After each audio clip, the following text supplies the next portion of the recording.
Oricom a adressé une correspondance au président de la République lui demandant de ne pas payer un montant de près de 650 millions de francs, un montant qui a eu plusieurs tentatives de paiement de ce montant et heureusement que l'ORICOM a eu cette information. L'historique du marché. D'abord, en 2017, il y avait eu, tout le monde est au courant de ce qui se passait au niveau des rives de la rivière Ntahangwa.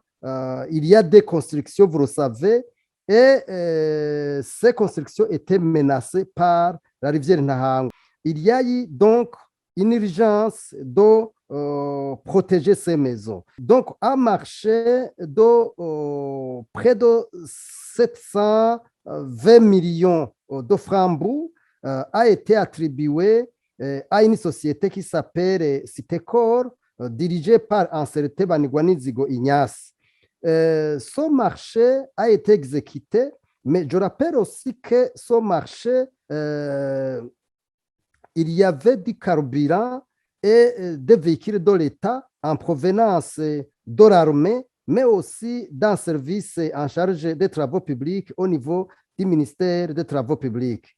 Donc, vous comprenez que le gros de ce marché a été payé d'abord par la disponibilisation des véhicules de l'État et du carburant de l'État.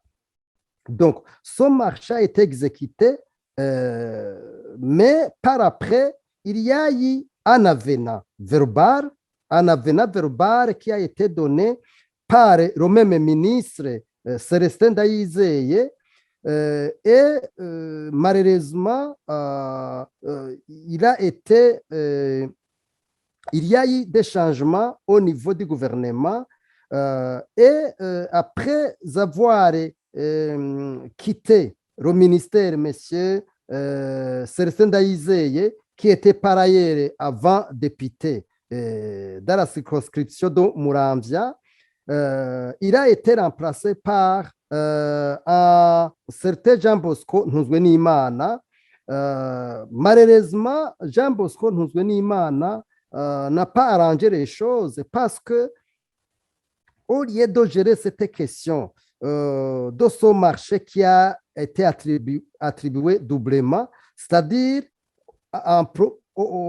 premièrement, c'était pour un montant d'à peu près 750 millions de francs, et en deuxième lieu, comme avenant, ce marché a été attribué par le même ministre Célestin Ndayizeye à un montant de près de 650 millions de francs.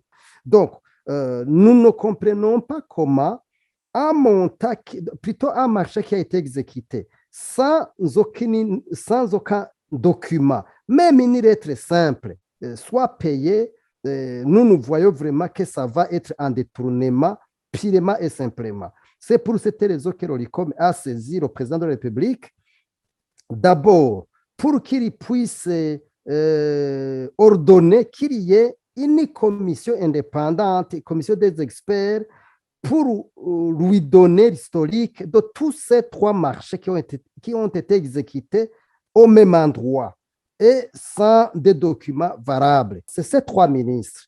Le ministre Célestin Ndayizeye, le ministre Jean Bosco Ntuzwenimana et l'actuel ministre Sanganimwami Deogracias, qui ont successivement dirigé le ministère en charge des travaux publics, qui ont de près ou de loin trempé dans ces marchés que je viens de citer.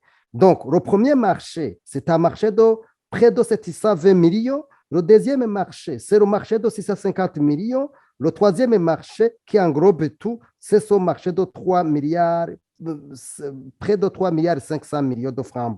Donc, on a besoin de clarifications, on a besoin des éclairages, parce que, comme je le disais, ce sont les fonds publics.